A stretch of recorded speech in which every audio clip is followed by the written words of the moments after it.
갈라디아서 5장 말씀입니다. 갈라디아서 5장 22, 23절 두 절을 같이 읽도록 하겠습니다. 갈라디아서 5장 22, 23절 말씀입니다. 같이 읽겠습니다. 시작. 오직 성령의 열매는 사랑과 희락과 화평과 오래 참음과 자비와 양선과 충성과 온유와 절제니 이 같은 것을 금지할 법이 없느니라. 아멘. 잠시 기도하시겠습니다. 하나님 감사합니다. 우리가 죄인 되었을 때에 하나님께서 우리를 사랑하셔서 하나님의 아들 예수 그리스도를 이 땅에 보내주시고 또 예수님께서 우리 죄를 위해 십자가에 못 박혀 돌아가심으로 또 부활하심으로 부활의 첫 열매로서 우리의 구주가 되어주시고 우리의 왕이 되어주셨습니다. 그 주님을 우리가 또 찬양하고 예배하기 위해서 이곳에 모였습니다. 함께 모인 모든 성도님들 또 우리가 영과 진리로 하나님 앞에 또 서게 하시고 온전히 우리가 하나님 앞에서 기뻐하신 예배자로 설 수 있도록 또 우리의 심령을 붙잡아 주시옵소서.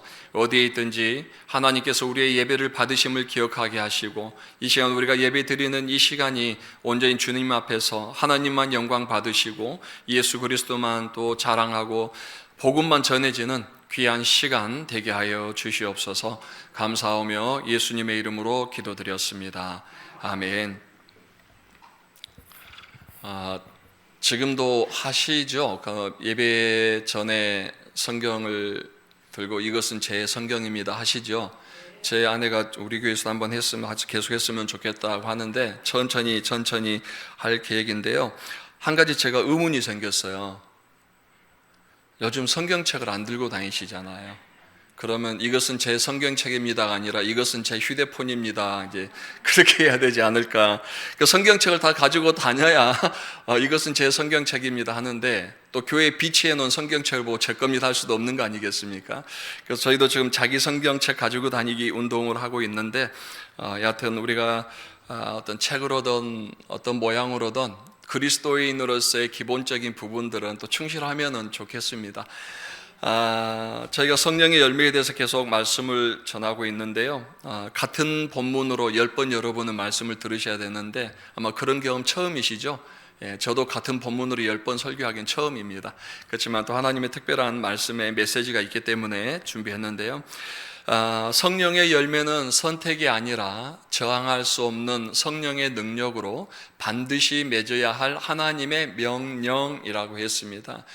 첫 번째 성령의 열매 사랑, 그것은 모든 것을 변화시키는 시작으로서 우리 인생이 우리의 삶이 바뀌는 게 사랑이고요. 보이지 않는 것을 보이게끔 또 보이는 허물을 보이지 않게끔 덮어주는 것이 사랑이고 사랑하면 또 어떻게 살아가야 될지에 대해서도 고민하게 된다고 그랬습니다. 두 번째 성령의 열매는 희락이라고 그랬습니다. 자기 틀에서 벗어나는 시작. 그래서 희락은 헬라어로 카라인데 이 카라는 카리스와 같은 말로 하나님께서 우리에게 값없이 주신 구원의 은혜, 선물을 말할 때 카리스라고 하는데 또 하나의 선물이 있다고 그랬습니다. 그게 바로 희락, 기쁨이라고 했습니다. 이 두 가지 희락에는 두 가지가 있는데 첫 번째는 기쁨의 상태. 다시 말해서 내가 외부적인 영향을 받지 않고 오직 내 안에 있는 성령으로 말미암아서 기뻐할 수 있는 상태라고 그랬습니다. 두 번째는 기쁨의 대상이라고 그랬습니다. 세상 사람들은 내가 기뻐야, 내가 즐거워야, 내 마음에 흡족해야 즐거워할 수 있지만 우리 그리스도인들은 내가 아닌 우리 하나님이 기쁨의 주체가 되시고 또 내가 사랑하는 이웃이 기쁨의 주체가 될 때에 우리 그리스도인들에게도 참된 만족이 있다라고 했습니다. 그래서 단테의 희곡 파우스트가 메피스토펠레스에게 자기의 영혼을 맡기고 자기의 참된 욕망을 기쁨을 찾아다녔지만 결국 찾지 못했고 왕에게 하사받은 해변의 영토에 많은 사람들이 자유롭게 농사를 짓는 모습을 보고 비로소 그때서야 이 시간이여 멈추어라 너는 참으로 아름답도다 라는 말을 하면서 자기의 참된 기쁨을 그곳에서 얻게 되는 겁니다. 그리고 그 기쁨을 다른 사람들에게 기쁨과 바꾸면서 이제 파우스트는 메피스토펠레스 악마에게 자기 영혼을 맡기게 되는데요. 인간에게 있어서 참된 기쁨은 사실은 자기에게서 얻는 것이 아니라 하나님과 이웃을 사랑하는 율법의 두 강령 성령에서 나온다라는 것을 우리는 잘 알고 있습니다. 지난 주일 저녁에는 오산에 있는 오산 성서 침례교회 가서 저녁 예배를 드렸습니다. 아직도 저녁 예배를 드린 곳이 있더라고요. 갔는데 처음에 저는 오산 시내에 있는 줄 알았어요. 근데 시내가 아니라 약간 오산에서 이제 개발 가능한 약간 그 사이드에 교회가 있고 바로 옆에는 논밭도 있었습니다. 그래서 아내하고 제가 농담으로 저녁 예배 때 장화 신고 오셔서 예배 드린 성도님들도 계시겠는데 라고 이제 농담으로 장난했었는데요. 어느 한 성도님이 정말 분에 넘치는 귀한 식사를 대접해 주셔서 식사 대접을 잘 받고 또 말씀을 이제 마치고 예배당에 친교실로 가려고 하는데 그 담임 목사님께서 선풍기하고 커피 그 전기 포트 포장되어 있는 거 새 거를 주시는 거예요. 목사님 이게 뭡니까? 그랬더니 오늘 저녁을 섬긴 자매님께서 이것도 목사님한테 드리라고 주셨어요 라고 하시더라고요. 그래서 내가 옛날에 1세대 목사님들이 시골에 가서 말씀 전하면 사례비 대신 쌀 가져오고 뭐 보리 받아 오신다고 그러더니 이 교회도 선풍기하고 전기포트를 주시나 이제 생각을 했었죠. 마음에 웃으면서. 근데 왜 그 사연이 있었어요. 그 자매님이 좀 정말 최선을 다해서 오시는 목사님을 섬기고 싶었는데 이제 식사는 뭐 오산에서 제일 좋은 곳을 대접하셨고 그래도 뭔가 더 드리고 싶어서 뭘 드릴까 집을 찾다 보니까 최근에 어떻게 받게 된 선풍기하고 그 다음에 커피 전기 포트가 새겨 있더라는 거예요. 그래서 이거라도 목사님이 필요하시면 드려야 되겠다 생각을 해서 이제 담임 목사님께 드린 거고 목사님께서 저에게 물어보신 거예요. 필요해? 라고 해서 주시면 당연히 필요하지요. 왜냐하면 저희 집에 선풍기가 작년에 고장나서 제가 캠핑 때 쓰던 조그만 선풍기를 쓰고 있었거든요. 그래서 주세요. 그래서 받아왔어요. 근데 너무 그 자매님의 마음이 감사해서 본인도 필요할 게 많잖아요. 그죠? 그럼에도 음식으로도 섬겨주셨음에도 또 뭔가 더 드리고 싶은 그 마음, 그게 바로 성령의 열매에서 자신이 얻고 자신에게 채워져야 되는 기쁨의 만족이 아니라 내가 가지고 있는 것을 누군가에게 줌으로 인해서 그로 인해서 더 내가 기쁨을 얻을 수 있는 이게 진정한 성령의 열매가 아니겠습니까? 아멘.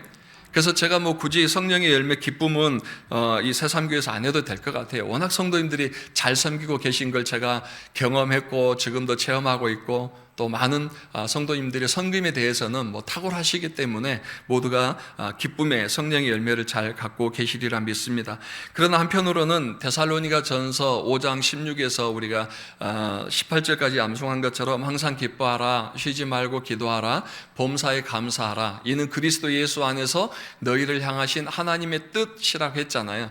그게 하나님의 뜻인 줄은 아는데 우리가 누군가를 섬김으로 하나님과 교회와 성도와 이웃을 섬김으로 나에게 기쁨이 충만하게 채워진다는 걸 아는데 문제는 19절이라고 그랬죠. 성령을 소멸하지 말라. 아는데 문제는 아는 걸로 끝나는 게 아니라 내 안에서의 하나님이 주시는 말씀의 감동, 하나님께 주시는 그 음성을 듣고 그것을 성령을 소멸하고 억누를 게 아니라 그대로 반응하는 것이 성령의 열매의 시작이라고 했습니다. 아멘. 그래서 여러분도 지금 아멘 하고 싶은데 아멘 못 하시는 이유가 무엇이겠어요? 제 말에 동의하지 않으신 게 아니죠. 동의는 해요. 맞아요. 근데 왠지 모르게 아멘 하면 옆 사람 좀 눈치 보일까 봐 아멘을 못 하는 거예요. 그것도 성령의 역사를 좀 성령을 소멸하시는 거예요. 마음에 감동이 되시면 아멘 하십시오. 아멘. 차라리 감동 안 되면 노멘이라도 하세요. 정말 우리가 내 안에서 나오는 성령의 어떤 음성을 우리가 밖으로 표현할 줄 알아야 돼. 그 억누르면은 열매가 맺어지지 않는 거예요. 그래서 한 알의 밀이 땅에 떨어져 썩지 아니하면 많은 열매를 맺을 수 없는 것과 같이 그 단단한 껍질을 썩고 껍질을 깨기 위해서 땅에서 죽는 과정인 것처럼 우리 그리스도인들이 내 안에 있는 단단한 자아를 깨 부숴야만 성령이 우리 안에서 마음껏 역사하시고 우리를 통해서 열매를 맺어 가신 줄 믿습니다. 이제 성령의 열매 오늘의 세 번째입니다. 세 번째는 화평입니다. 화평은 제 개인적인 언어, 자기 언어로는 두려움에서 벗어나는 시작이라고 제가 정해봤습니다. 우리가 흔히 화평하면은 영어로는 peace, 그래서 평화주의, 어떤 서로 싸울 때에 서로 화평을 주고 전쟁 가운데 있을 때에 전쟁을 멈추게 하는 그게 이제 peace라는 그런 평화라는 그런 단어이죠. 사전적 의미로도 개인 간이나 나라 사이에 충돌이 일어나서 다툼이 없는 상태를 평화 상태라고 얘기하는데 그 peace 상태, 그러니까 그러니까 전쟁이 없는 휴전 상태에 대한 피스이기도 하지만 좀 더 궁극적으로 깊이 들어가 보면은 갈라디아서 5장 23절에서 말하는 화평은 피스이기 전에 헬라어로는 에이레네라고 합니다. 에이레네. 이거는 그 본래 사람들 사이의 관계나 태도를 의미하지 않고요. 상태, 즉 평화의 상태 혹은 평화의 그 때를 이야기할 때 에이레네라는 단어를 쓰거든요. 이걸 우리가 가장 좀 쉽게 말한다면 샬롬과 비슷한 거예요. 샬롬이 뭔지는 아시죠? 오늘 안 싸워서 그 말이 아니잖아요. 샬롬은 뭡니까? 기쁨이 있습니까? 평안하십니까? 라는 거죠. 그것처럼 어떤 전쟁 상태에서 멈춘 두려움에서 멈춘 그런 상황이 아니라 우리 마음 속에서 일어나는 기쁨, 평안, 이것을 말할 때 지금 오늘 여기서 말하는 화평이란 에이레나라는 단어를 썼다라는 겁니다. 그래서 이 세 번째 성령의 열매인 화평을 좀 더 우리말로 다른 단어로 바꿔보면 안식, 아니면 평온, 안전, 염려 없음, 또 믿음직스러운 이런 뜻으로 번역할 수 있는 게 좀 더 가까운 그런 번역이라고 볼 수 있는데요. 이런 우리가 말하는 그 마음의 기쁨, 평안에 대해서 잘 표현한 찬송이 두 개가 있더라고요. 첫 번째 찬송가를 보면은 432장에 큰 물결이 설레는 어두운 바다라는 찬양이 있습니다. 제가 가사를 읽어드릴게요. 큰 물결이 설레는 어두운 바다, 저 등대의 불빛도 희미한데 이 풍랑에 배저 항해하는 이 작은 배 사공은 주님이라. 나 두려움 없네 두려움 없도다. 주 예수님 늘 깨어 계시도다. 이 흉흉한 바다를 다 지나면 저 소망의 나라에 이르리라. 바다가 풍랑이 불고 등대도 불빛이 희미해서 보이지 않는데 주님이 우리의 사공이 되시기 때문에 나 두려움 없네 두려움 없다라는 고백을 하는 거거든요. 이게 전쟁의 두려움이 아니죠. 우리 마음에서 나오는 평안을 말하는 거고요. 다음 찬양이 찬송가 412장입니다. 내 영혼의 그윽히 깊은 데서인데 이건 한번 같이 하시니까 찬양 한번 불러보실까요? 자막 좀 부탁드릴까요? 내 영혼의 그윽히 깊은 데서 맑은 가락이 울려나네. 하늘 곡조가 언제나 흘러나와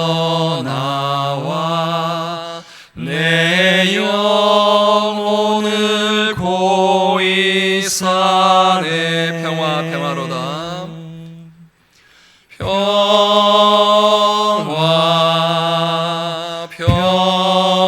평화로다. 하늘 위에서 내려오네. 그 사랑의 물결이 영원토록 내 영혼을 덮으소서.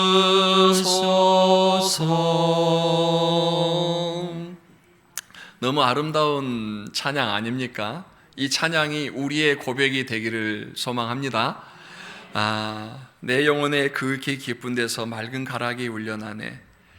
하늘 곡조가 언제나 흘러나와 내 영혼을 고이 싸네.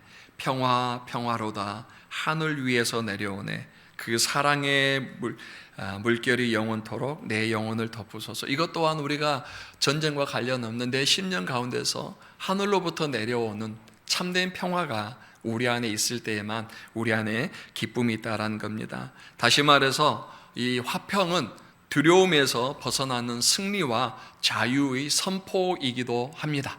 그래서 여러분 심령 가운데도 하나님께서 우리에게 허락하신 두려움에서 벗어난 참된 평안이 함께하기를 축복합니다.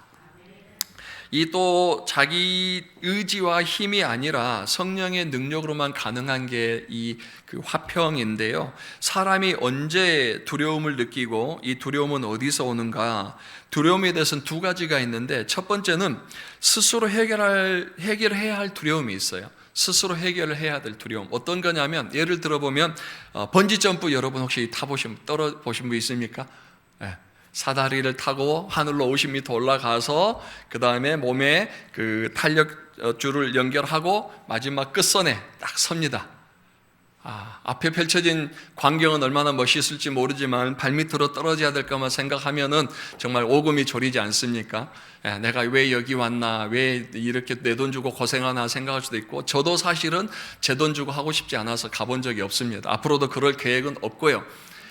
이런데 번지점프대 앞에서 이제 바람은 불어오고 밑에는 정말 끝이 없을 정도로 떨어질 것 같은 그런 상황에서 이제 안전요원 얘기합니다. 자, 낙하할 준비, 떨어질 준비, 뛰어내릴 준비 됐습니까? 할 때 이 다가오는 두려움을 어떻게 해결해야 됩니까, 여러분? 가끔 그 예능 프로 보면은 여자 예능, 여자 연예인들이 그 뛰어내릴 때 한 10분, 20분 계속 그 난간을 잡고 서 있다 결국은 포기하고 내려온 사람들도 있잖아요. 이 다가오는 두려움을 누가 해결해 줘야 되는 거예요? 군대에서는 헬기 레필이라고 뛰어내리는 과정이 있는데 그땐 꼭 교관들이 그럽니다. 애인 있습니까? 애인 있습니다 하면 애인 이름 크게 부르고 뛰어내립니다. 그래 애인 부르죠. 애인 없습니다. 그럼 엄마 이름이라도 부르세요. 엄마 이름 부르게 하고 뛰어내립니다. 엄마 하고 뛰어내립니다. 과연 그 높은 번지 점프대 위에서 애인 이름 부른다고 해결될까? 엄마 이름 부른다고 해결이 될까? 이 두려움은요, 본인이 해결해야 될 두려움이에요. 뛰어내리든지 뛰어내리지 못하든지 이건 주여 한다고 해서 되는 문제가 아니고, 이 세상에 대통령 할아버지 할머니 이름 불러도 안 되는 게 이 두려움이에요. 그럼 본인이 해결해야 될 두려움이에요. 이 본인이 해결해야 될 두려움을 어떻게 할 수 있는 부분은 결국 자기 자신에게 달려 있다는 거죠. 그래서 자기 자신이 해결해야 될 두려움에 대해서는 여러분이 담력을 가지셔야 돼요. 담대함을 가지셔야 돼요. 그런데 두 번째 두려움이 있습니다. 내가 해결할 수 없는 두려움이 있어요. 이게 우리에게 문제인 거죠. 번지점프에 뛰어내리기 싫으면 그냥 포기하고 내려오면 되지, 굳이 거기서 목숨 걸고 뛰어내릴 이유는 없지 않습니까? 그러나 우리가 반드시 해결하고 통과해야 될, 넘어서야 될 두려움도 있다라는 겁니다. 근데 이 두려움은 우리가 해결할 수 있는 두려움이 아닐 때가 많아요. 예를 들어서 비행기를 타고 여행을 갑니다. 비행기가 고도 8,000m에서 800km로 계속 달리면은 밑에 구름이 쫙 깔려서 얼마나 멋있습니까? 그죠? 자, 그런데 한참 이제 비행을 즐기고 있는데 갑자기 띵띵띵 소리가 나면서 안전벨트를 매달라고 그럽니다. 기장의 안내 소리가 나옵니다. 그리고 승무원들도 바쁘게 움직이면서 그 칸을 닫고 테이블을 접으라고 얘기를 하죠. 그리고 나서 조만간 비행기가 급하강을 하기 시작합니다. 기류를 타면은 우리는 그냥 10m 떨어진 것 같지만 순간 1, 2초 안에 비행기가 100m, 200m 떨어진 건 여러분 시간 문제예요. 그러면서 비행기 안은 출렁출렁하고 비행기 기체는 흔들릴 때, 자, 여러분 여기서 해결할 수 있는 두려움이 있어요? 없어요. 이거는 내가 해결하고 싶다고 해서 될 두려움이 아니라 이 환경이, 전체적인 환경이 설정이 다시 되고 비행기가 정상 궤도로 올라가야만 해결되는, 환경에 의해서 나와 상관없이 이 내 주변에 있는 문제들이 해결돼야만 내가 해결되지는 문제들도 있다라는 거죠.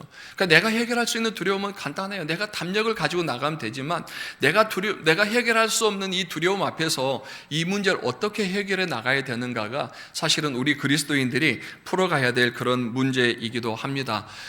작년에 정말 올 여름은 어떻게 지나갈지 모르겠는데 작년 여름은 기상 관측 이래 가장 긴 장마였다라고 하는데, 작년엔 뉴스 나올 때마다 앞에 빠지지 않는 단어가 있었죠. 기상 관측 이래 몇 년 만에 폭우였다, 몇 년 만에 이전 계속 얘기했는데, 오늘 아침에 뉴스 보니까 미국이 또 기상 관측 이래 100 몇 년 만에 폭염하면서 또 기상 관측 이래란 말을 쓰더라고요. 그래서 올 여름도 이 문제를 어떻게 해결해 가야 되나라고 생각하는데, 하여튼 이 환경 속에서 작년에도 소가 물이 차서 소가 지붕 위에 올라가 있는 상황들, 멀쩡한 그 산사태가 일어나고 강이 위치가 바뀌는 문제들도 많이 생겼지 않습니까? 그런 기후적인 변화 문제, 변화의 두려움 속에서 우리가 해결할 수 있는 게 과연 뭘까? 없죠. 없어요. 올해도 올 여름 모두 다 잘 넘어가기를 바라지만, 그러나 우리가 이런 두려움에서 해결할 수 있는 부분은 없어요. 환경 설정이 다시 되어야만 우리가 그 정상적인 환경 속에 들어가서 평안함을 누릴 수 있는데, 이 부분에 대해서 우리가 앞으로도 더 계속 고민하고 기도하고 문제들을 해결해 가야 됩니다. 외적 두려움보다도 더 큰 이 환경적인 문제에서 다가오는 그런 두려움이 사실은 두려운 게 문제가 아니라 우리 외적인 환경의 두려움이 내 내면으로 들어와서 내 마음에 두려움이 생길 때 그게 더 무서운 거죠. 예. 그거를 우리가 스트레스라고 얘기를 하지 않습니까? 근데 그 미국의 어느 그 박사가 재밌는 그 발표를 하나 해서 우리나라에는 번역된 게 없어가지고 죄송한데 제가 좀 그냥 그대로 가지고 왔는데, 포유 동물들 대상으로 그 테스트를 해봤는데요. 그림이 보이시죠? 다 이 정도는 아시죠? 마우스. 예, 아시잖아요. 그죠? 타이거도 아시고, 예, 뭐 다 엘레판트 다 아실 것 같은데, 이 도표를 보시면은요, 포유 동물은 그 일생에 8억 번의 심장 박동을 띈답니다. 8억 번. 8억 번. 근데 이 8억 번의 심장 박동을 다 하고 나면 심장이 이제 유효 기간이 끝나서 이제 죽게 되는 거죠. 그러면은 쥐 같은 경우는 1분에 약 600번 정도, 햄스터도 그렇고 그 쥐 종류들이 보통은 600에서 500번의 1분에 심장 박동이 1이 되는 거예요. 자, 그래서 쥐는 몇 년을 사느냐? 한 2년에서 3년 정도 삽니다, 쥐가. 2년에서 3년. 왜냐하면 심장을 너무 빨리 써서. 자, 그리고 또 보니까 다른 동물들이 있는데, 호랑이 같은 경우는 보통 1분에 한 70번 정도 심장 박동을 한다고 합니다. 그러니까 70번이면은 딱 이 정도죠. 쥐하고는 다르죠. 그러니까 호랑이 같은 경우는 한 70년 정도 사는데, 사람이 그 호랑이나 기린이나 그런 그 말과 비슷하게 70번에서 80번을 뛴다고 그래요, 심장이요. 그러니까 그래서 성경에서도 70 아니면 80의 나이가 나온 게 아주 성경적인 과학적인 그런 근거가 되겠죠. 그리고 거북이는 1분에 25번 정도 심장이 뛴답니다, 거북이가. 그러니까 거북이는 한 150년 정도 산다고 해요. 그러니까 이 동물들의 그 수명과 심장 박동을 보니까 확실히 심장 박동이 느린 동물이 오래 살더라. 그리고 포유동물 중에서 가장 등치가 큰 동물이 대왕고래입니다. 대왕고래인데, 이 대왕고래가 1분에 그 심장 박동이 몇 번 뛰냐면은 4번에서 8번 뛴다고 그럽니다. 4번에서 8번. 그리고 그냥 그것도 헤엄칠 때고 그냥 가만히 그냥 떠 있는 상태 있잖아요. 1분에 한 번 심장이 쿡쿡 하고 1분에 한 번 뛴다는 거예요. 네, 그래서 보면은 심장 박동이 제일 밑에 있는 게 지금 대왕고래라고 지금 나와 있죠. 그러니까 그러면 감사합니다. 왜 쥐가 이렇게 심장이 빨리 뛸까요? 아까 도표 본 것처럼 가장 큰 포유동물이 심장이 제일 천천히 뛰고, 작은 짐승일수록, 동물일수록 심장이 빨리 뛴 거는 당연하죠. 환경 설정이 그렇게 돼 있는 거예요. 덩치 크면 클수록 여유가 생기는 거죠. 누가 때릴 사람 없으니까. 근데 쥐는 그냥 지나가다가도 오직하면 소 뒷걸음치다가도 쥐가 밟힌다고 그러겠어요. 모든 것이 스트레스예요. 걸어가도 스트레스, 바람이 불어도 스트레스, 낙엽이 떨어져도 스트레스, 그냥 참새만 떠도 혹시나 독수리가 안 떴나 싶어서 스트레스. 먹이 사슬 관계 속에서 가장 밑에 있는 게 쥐이기 때문에 쥐는 가장 약한 동물이고, 스스로 그걸 헤쳐나가려면은 소리, 눈에 보이는 모든 것들에 초긴장을 하고 살아야 되니까 심장이 팍팍팍 뛸 수밖에 없다라는 얘기죠. 그러니까 쥐는 빠르고, 그러나 등치가 큰 그 대왕고래 같은 경우는 와서 물어도 뭐 물리겠어요, 그죠? 그러니까는 뭐 여유 있게 사는 거예요. 환경이 어떻든지 간에 자기 자신에 대한 어떤 내면적인 그 담대함에서 쥐는 빨리 뛰니까 빨리 죽는 거고, 고래는 천천히 뛰니까 오래 사는 거죠. 그래서 저도 심장 박동을 한번 재봤습니다. 요즘 손목시계가 좋잖아요. 그때 뛰었더니 단비낭적 가족들 다 뛰었더니 제가 제일 적어요. 63. 그래서 이 그래프대로라면은 한 90까지는 여유 있게 살겠구나. 그러나 그것도 하나님이 제 운명을 지고 계시니 어떻게 하겠습니까마는 저는 이 그래프가 진리이기를 바랄 뿐입니다. 여러분 잘 아시다시피 이솝우화가 있잖아요. 토끼와 거북이. 그래서 토끼는 정말 열심히 뛰고 거북이는 빨리 뛰지 않아서 나중에 뭐 느리다 그랬는데, 제가 몰랐는데 이 미국 박사가 이 도표를 본 걸 보고 알았어요. 굳이 거북이가 토끼한테 이겨서 좋을 게 없구나. 토끼한테 이기려고 거북이가 아둥바둥 뛰어봤자 이기겠어요? 못 이기죠. 그런다고 혼자 막 뛰면 심장만 더 빨리빨리 뛰겠죠. 그러다 보면 한 번 뛸 때마다 수명이 1년, 2년, 3년, 4년 단축되는데, 굳이 토끼한테 이겼다는 소리 들으려고 생명 단축할 필요가 없잖아요. 심정 빨리 뛸 필요가 없잖아요. 그래서 그냥 너는 뛰어, 나는 내 페이스대로 그냥 갈 거니까 네가 이겨도 그냥 알아서 해요. 나는 내가 가고 싶은 대로 갈게요. 그렇게 가는 거예요. 그게 우리 인생하고 비슷해요, 여러분. 여러분 너무 주변의 많은 환경들을 바라보다 보면은 사실 두려운 게 너무 많죠. 특히 요즘 코로나 같은 경우는 더 두려움이 많지 않습니까? 어딜 가도 누구를 봐도 눈치 보이고 또 뭘 만져도 무엇을 해도 두려운 상황 속에서 이 두려움 속에서 너무 내가 두려움에 대한 위축감, 환경이 두렵다고 그래서 그 부분들 때문에 내가 너무 마음에 긴장하고 스트레스를 받으면 우리 마음의 평안이 없어지는 거죠. 그러나 우리가 모든 방역 수칙에 대해서는 잘 지켜야 되지만 그러나 우리가 할 수 있는 우리 믿음의 그 어떤 페이스들은 잘 지켜나가는 것이 영적으로 건강한 거고 우리 안에 평안함을 찾을 수 있는 줄 믿습니다. 사실은 이제 아까 우리 박동현 전도사님 기도할 때도 새삼교회는 이제 확진자도 없고 잘 지켜줘서 감사한다고 그랬는데 이제 와서 얘기하지만 저희 교회는 두 분이 있었어요. 그리고 예배도 드리고 가셨어요. 저하고 가까이서 그냥 차도 마셨던 분이셨어요. 얼마나 긴장되던지요. 그런데 감사하게도 그분 뭐 아무런 교회 전수조사도 없었고 다 그냥 넘어갔어요. 왜냐하면 환경에 대한 부분들도 있지만 그만큼 우리가 원칙을 잘 지키고 가면은 좋아요.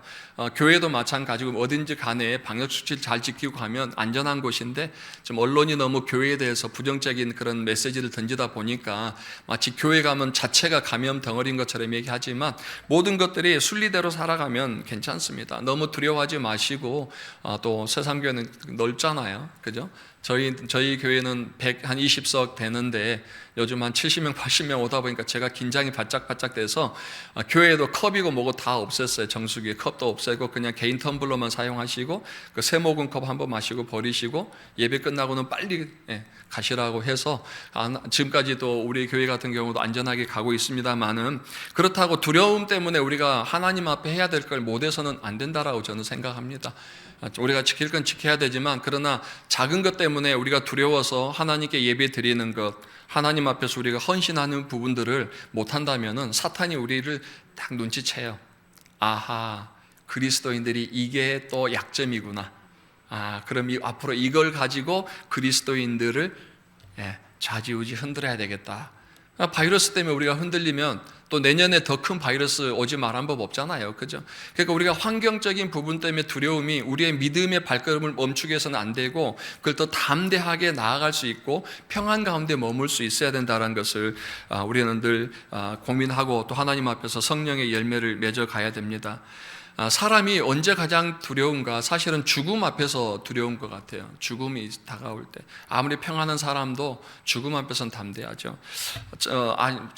이거 제가 예화를 썼더니 우리 청년들은 거의 몰라서 나중에 막 인터넷 검색하고 그러던데 1995년도에 모래시계라고 여러분 혹시 아십니까? 최민수 고현정 씨가 해서 아주 히트를 쳤던 군사 정권에 독재 정권에 맞서서 싸우던 최민수 씨가 마지막 법정 판결 앞 이제 법정대에서 이제 섰을 때 그 친구가 박상원 씨였잖아요.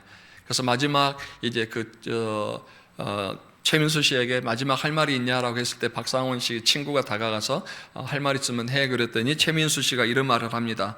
나 떨고 있냐? 아주 유명한 멘트잖아요. 그게 겁나. 내가 겁나 보일까봐. 나 떨고 있냐? 그게 겁나. 나 겁나 보일까봐. 그동안은 두려움 없이 사람들에게 두려움을 보이지 않으려고 살았다라는 거예요.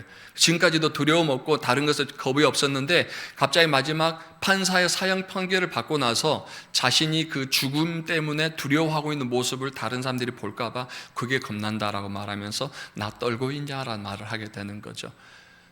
정말 사람이 죽음 앞에서 모든 자기 삶에 있었던 모든 신조들을 내려놓고 정말 두려워할 수밖에 없는 것이라면 성경에서 죽음을 앞두고 있었던 우리 성경 위인들은 어떻게 했을까도 한번 살펴볼 필요가 있는 것 같습니다. 우리가 잘 아는 대로 다니엘 굶주림 속에서 먹잇감이 떨어지면은 아주 그 고기를 다 갈기갈기 찢어서 먹는 그 사자들에게 던져진 상황 속에서도 어떻게 두려워하지 않고 타협하지 않고 오히려 그 굶주린 사자를 베개 삼아 자고 있는지 그 배짱은 어디서 나왔는지 제가 나중에 한번 물어보고 싶을 정도예요.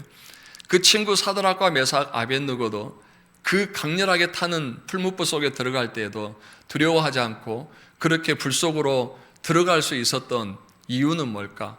그 담대함, 그 배짱은 어디서 나왔을까? 한번 제가 물어보고 싶을 정도입니다.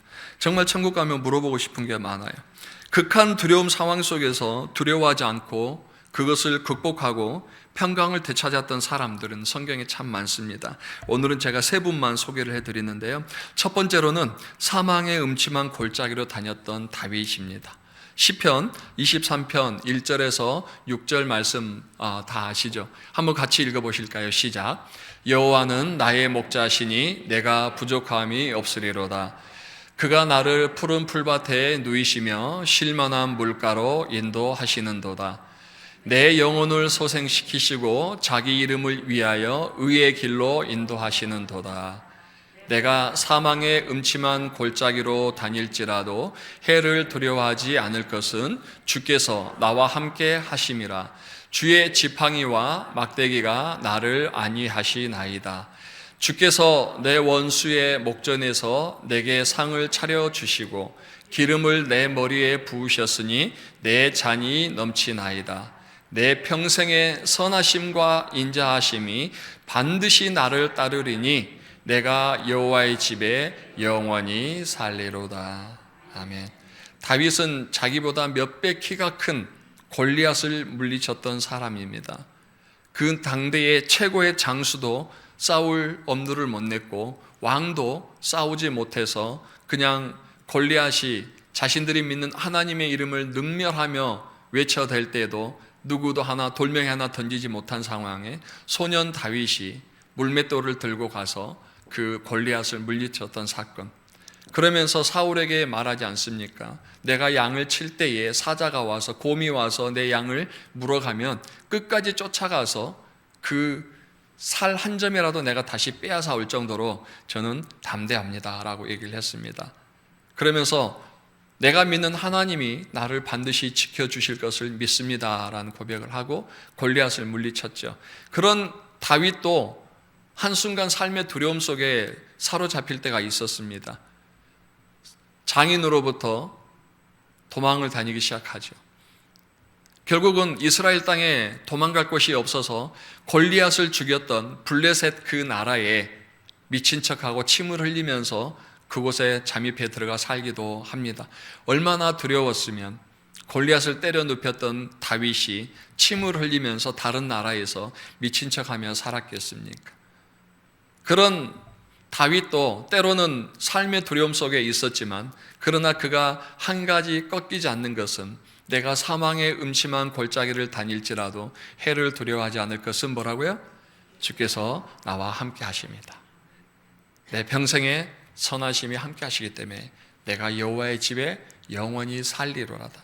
육체로는 죽을 수 있지만 내 영혼이 하나님의 나라에서 하나님의 집에서 거할 수 있기 때문에 육체의 죽음에 대한 두려움이 아니라 내 영혼의 평안함을 되찾아갔던 다윗을 우리는 잘 알고 있습니다. 그래서 주께서 나와 함께 하심이라 라는 그런 고백을 다윗이 하는데 우리 성도님들에게도 삶의 두려움 가운데서 한 가지 잊지 말아야 될 건 주께서 여러분과 함께 하신다는 사실입니다. 그래서 제가 말씀을 전할 때요, 우리 성도님들에게 맛있는 라면 하나를 소개해 드렸어요. 제가 먹어보니까 제일 맛있는 라면이 있던데요. 어떤 라면인지 아세요? 그래도 우리 성도님들은 뭐 신라면 얘기하기도 하던데, 예, 주와 함께 라면.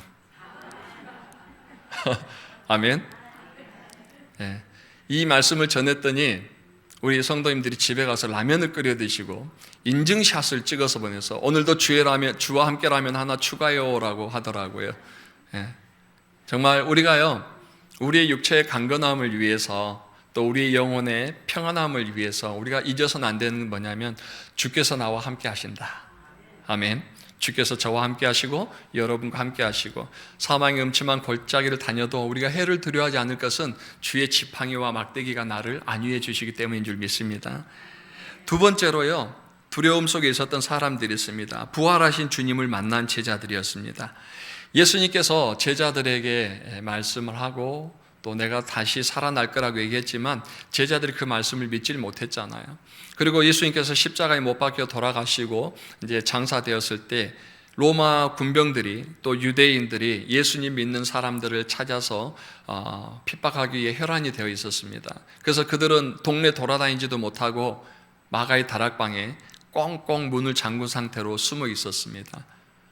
로마 군인들에게 잡히면 죽을 거고, 또 로마 군인들이 창과 방패를 들고 다니면서 거리를 지나갈 때 찰칵 그 몸에 부딪히는 창소리, 칼소리를 들을 때마다, 누가 혹시 그 문을 콩콩콩 두드릴 때마다 얼마나 심장이 쫄깃쫄깃했겠어요. 간이 콩알만해졌을 거 아닙니까? 그런 두려움 속에 있던 제자들에게 예수님이 찾아가셨습니다. 그리고 예수님께서 그들에게 말씀하십니다. 요한복음 20장 19에서 21절 말씀인데요. 이날 곧 안식구 첫날 저녁 때에 제자들이 유대인들을 두려워하여 모인 곳에 문을 닫았더니 예수께서 오사 가운데 서서 이르시되 너희에게 평강이 있을지어다. 이 말씀을 하시고 손과 옆구리를 보이시니 제자들이 주를 보고 기뻐하더라. 예수께서 또 이르시되 너희에게 평강이 있을지어다. 아버지께서 나를 보내신 것 같이 나도 너희를 보내노라. 두려움 속에, 공포 속에 갇혀 있었던 그 제자들에게 주님이 찾아가서 제일 먼저 하셨던 건 왜 배신했어 안 했어요? 니들 그럴래라고 안 그랬어요? 뭐라고 그러셨어요? 너희에게 평강이 있을지어다. 여기서 평강이 에이레네예요. 샬롬이에요. 지금 너희들이 죽음의 공포 속에서, 사람들로부터의 그 위협 속에서 두려워하고 있는데 두려워하지 마라. 너희에게 평강이 있을지어다. 너희에게 평강이 있을지어다라고 말하면서, 그냥 이 평강은 그냥 평강이 아니고요. 22절을 보시면 이 말씀을 하시고 그들을 향하사 숨을 내쉬며 이르되 성령을 받으라라고 얘기합니다. 세상 사람들은요, 근거 없는 평강 속에 살아요. 그래, 잘 될 거야, 잘 될 거야, 맞아, 잘 될 거야, 잘 될 거야, 잘 될 거야, 괜찮아. 근거 없는 자기 체면술 속에서 자기를 괜찮다요. 괜찮게 뭐가 괜찮아요? 아무것도 변한 건 없는데, 그죠? 근데 우리 주님이 너희에게 평강이 있을지어다 두 번 말씀하시면서도 그냥 평강이 있을지어다 아니라 그들을 향하여 숨을 내쉬며 너희들에게 성령을 받아라. 다시 말해서 우리 안에 성령이 임하실 때에 우리가 두려움 속에서 벗어난 평강을 얻을 수 있다는 겁니다. 아멘. 우리 힘으로는, 우리 생각으로는요, 절대 긍정 가져도 평강을 가질 수가 없어요. 그러나 주님이 나와 함께 하시고 성령이 내 안에 계셔서 하나님께서 우리에게 부어주신 성령이 우리 안에 계실 때에 성령이 우리의 죄에 대해서, 의에 대해서, 심판에 대해서 그리스도를 증거하시고 우리에게 평강을 주시는 능력으로 우리에게 임하신다고 하지 않았습니까? 그 성령이 우리에게 계심으로 인해서 성령의 열매로 온전한 평안을 얻을 수 있다는 것이죠. 세 번째로는요, 유라굴로라는 광풍을 만난 바울의 이야기입니다. 사도행전 27장 18절에서 20절을 보시면 풍랑으로 심히 애쓰다가 이튿날 사공들이 짐을 바다에 풀어버렸다. 그렇죠? 그리고 19절요. 사흘째 되는 날에 배의 기구를 그들의 손으로 내버렸다. 20절요. 여러 날 동안 해도 별도 보이지 아니하고 큰 풍랑이 그대로 있음에 구원의 여망마저 없어졌더라. 아까 등대의 불빛도 희미한데라고 하는데 여기는 자체가 풍랑으로 인해서 보이지 않고 해도 별도 보이지 않는 그런 공포 속에서 나름 베테랑 선원들이 다 해봤죠. 안 됩니다. 배에 있는 모든 것들을 다 집어 던져봤습니다. 안 됩니다. 그래서 이제 삶의 소망마저도 없어졌던, 구원의 여망마저도 사라졌던 그들에게 선장도 아닌 그냥 포성줄에 묶여 있는 한 죄수가 그들에게 이야기를 합니다. 22절 보실까요? 내가 너희를 권하노니 이제는 안심하라. 너희 중 아무도 생명에는 아무런 손상이 없겠고 오직 배뿐이다. 배만 파손될 뿐이지 너희들에겐 아무런 생명의 위협이 없다. 이게 좀 누가 해야 될 소리입니까? 제일 물에 배가 파손되면 제일 먼저 죽을 사람이 누구예요? 죄수잖아요. 로마 시대에 배가 가다가 배가 파손되면은 로마 군인들이 죄수를 먼저 죽였어요. 다른 데 도망가지 못하도록. 죄수를 먼저 죽이고 자기들은 뛰어내렸단 말이에요. 그러면 배가 파손되면 제일 먼저 죽을 사람이 바울인데 바울이 갑자기 그 두려움 속에 있는 사람들을 향하여서 이제 안심하라 그럽니다. 안심하라. 어디서 나온 근거일까요? 근거 없는 그냥 초긍정일까요? 아니죠. 아무도 생명에게는 위험이 가지 않는다. 그러면서 바울이 23절부터 얘기합니다. 내가 속한 바 곧 내가 섬기는 하나님의 사자가 어젯밤에 내 곁에 서서 말하되 바울아 두려워하지 말라. 내가 가이사 앞에 서야겠고 또 하나님께서 너와 함께 항해하는 자를 다 내게 주셨다 하였으니 그러므로 여러분이여 안심하라. 나는 내게 말씀하신 대로 되리라. 하나님을 믿노라.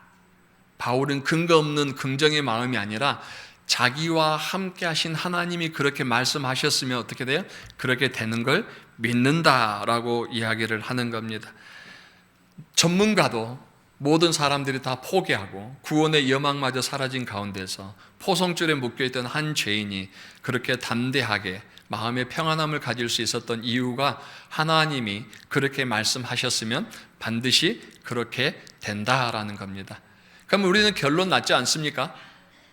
우리가 왜 두려워하고 있는지, 내가 무엇 때문에 두려워하고 있는지, 왜 두려움에서 벗어나지 못하는지, 결론은 내 마음에 하나님이 함께 성령님이 함께 계시고 내 삶 가운데서 주의 지팡이와 막대기로 나를 보호해 주시는 하나님을 우리가 느끼지 못하기 때문이 아닐까요? 그 하나님만 우리와 함께 하신다는 확신이 있다면은 밴들 뭐 무섭겠습니까? 무엇인들 우리를 두렵게 할 수 있겠습니까? 아멘. 이제 한 가지 예화만 들고 제가 마치겠는데요. 요즘 이제 코로나 때문에 교회 영상 장비들을 많이 구축하죠. 새삼교회는 가장 최첨단의 장비들을 지금 구축하고 있어서 감사한데, 이제 저희도 코로나 때문에 많은 장비들을 바꾸고 하다 보니 예산이 없어서 카메라를 움직이는 이제 펜틸트라는 그 마우스 스틱이 있어요. 그거를 하나 구입해야 되는데 그것도 한 70만 원 정도 합니다. 그래서 기도하다가 새삼교회 요거 설치해 주신 분이 계세요. 그분한테 제가 소개해드렸습니다, 여러분. 그분한테 전화를 했어요. 여차저차해서 펜틸트가 필요한데 내가 새 걸 살 수는 없으니까 혹시 그 공사하시다가 안 쓰시고 그 철거하는 그런 펜틸트가 있으면 좀 저한테 하나 좀 중고로 파세요. 그랬더니 그분이 마침 창고에 하나 있는데 목사님 드릴게요. 그래서 제가 냅다 가서 받아왔습니다. 근데 너무 오래된 거예요. 너무 오래돼서 우리 교회랑 있는 거 연결이 안 되는 거예요. 저도 공고 전작가 나와서 이것저것 회로도를 봤는데 제 기술로는 안 되더라고요. 그래서 인터넷을 검색하다가 그 수리를 해준다는 집 한 집이 있어서 종로상가 쪽에 낙원상가로 갔어요. 찾아갔더니 아주 조그마한 곳에 이제 뭐 전자부품 고치는 집인데 두 사람이 앉아 있길래 그걸 보여주면서 여차이차해서 이걸 내가 구입했는데 이거하고 호환이 안 됩니다. 그러니까 이거 하나 좀 호환될 수 있도록 좀 해주세요라고 했더니 그 직원이 이거 안 돼요. 너무 오래돼서 뭐 안 되고 그냥 새 거 사셔야 돼요라고 얘기하는 거예요. 그래서 내가 안 되는 게 어디 있어요. 나도 전작가에서 아는데 이거 몇 개만 해로도 바꾸면 될 것 같은데 좀 도와주세요. 막 이제 약간 실랭이가 붙었어요. 근데 조그만 허름한 문이 삥 열리. 왜 이리 시끄러워 그러는 거예요.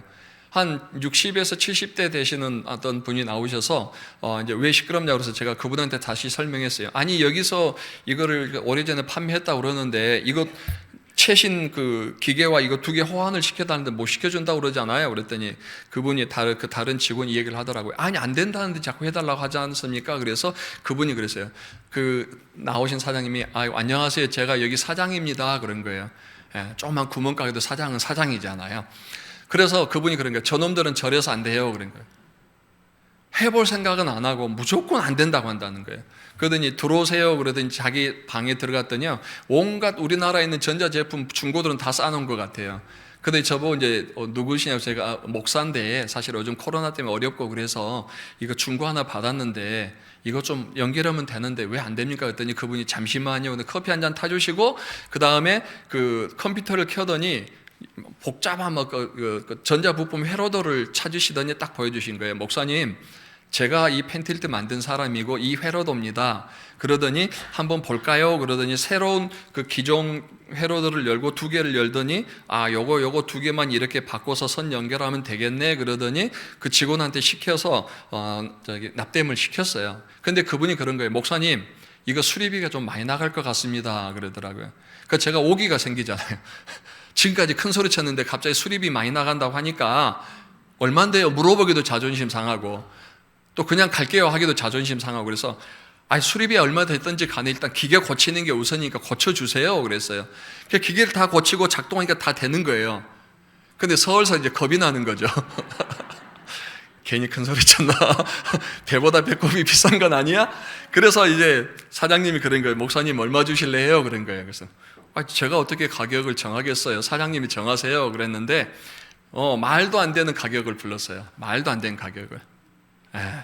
그래서 제가 너무 감사해서 직원들이 마침 점심 먹길래 점심값까지 제가 다 계산해 주고 올 정도로 너무너무 말도 안 되게 싼 가격을 부르셔서 그냥 부품비만 받고 수리를 해 주시면서 목사님 다음에도 문제 있으면 저놈들한테 오지 말고 저한테 바로 오세요 하고 명함을 주시는 거예요.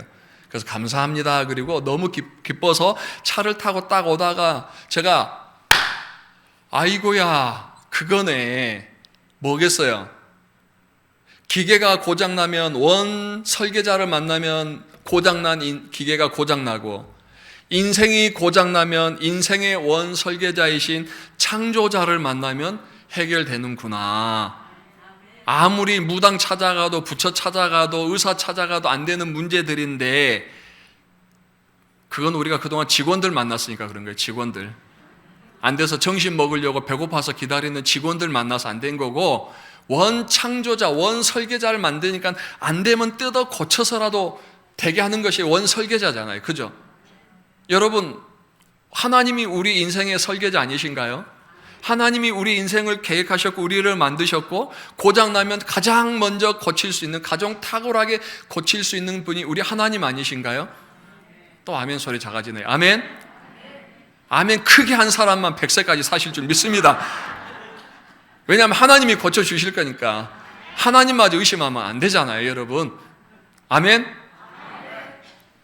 바울이 그 로마 군병들 앞에서 죽음의 공포 속에 문을 닫고 있었던 제자들이 나중에 뛰어나와서 너희가 죽인 예수 그리스도가 하나님의 아들이다라고 외칠 수 있는 그 배짱이 어디서 나왔냐는 거예요. 그 사망의 음침한 골짜기를 다니면서 하루하루 죽음 앞에 있던 다윗이 내가 사망의 음침한 골짜기를 다녀도 괜찮아요. 하나님께서 나랑 함께 하시니까 이렇게 말할 수 있는 것처럼 그 사람들은 하나님 원 창조자를 만나신 거예요. 여러분 육체는 하나님께서 설계하셨지만 우리의 원 창조는 우리의 영혼 아닙니까? 아멘. 우리의 영혼에 참된 기쁨과 평안과 쉼을 주시는 분이 누구시겠어요? 창조주 하나님 아니시겠습니까? 그 창조주 하나님이 여러분과 함께 하심을 믿으시기 바랍니다. 그러면 우리에겐 평안이 있는 거예요. 잠시 마음이 쫄일 수는 있어도 쫄지 마시기 바랍니다.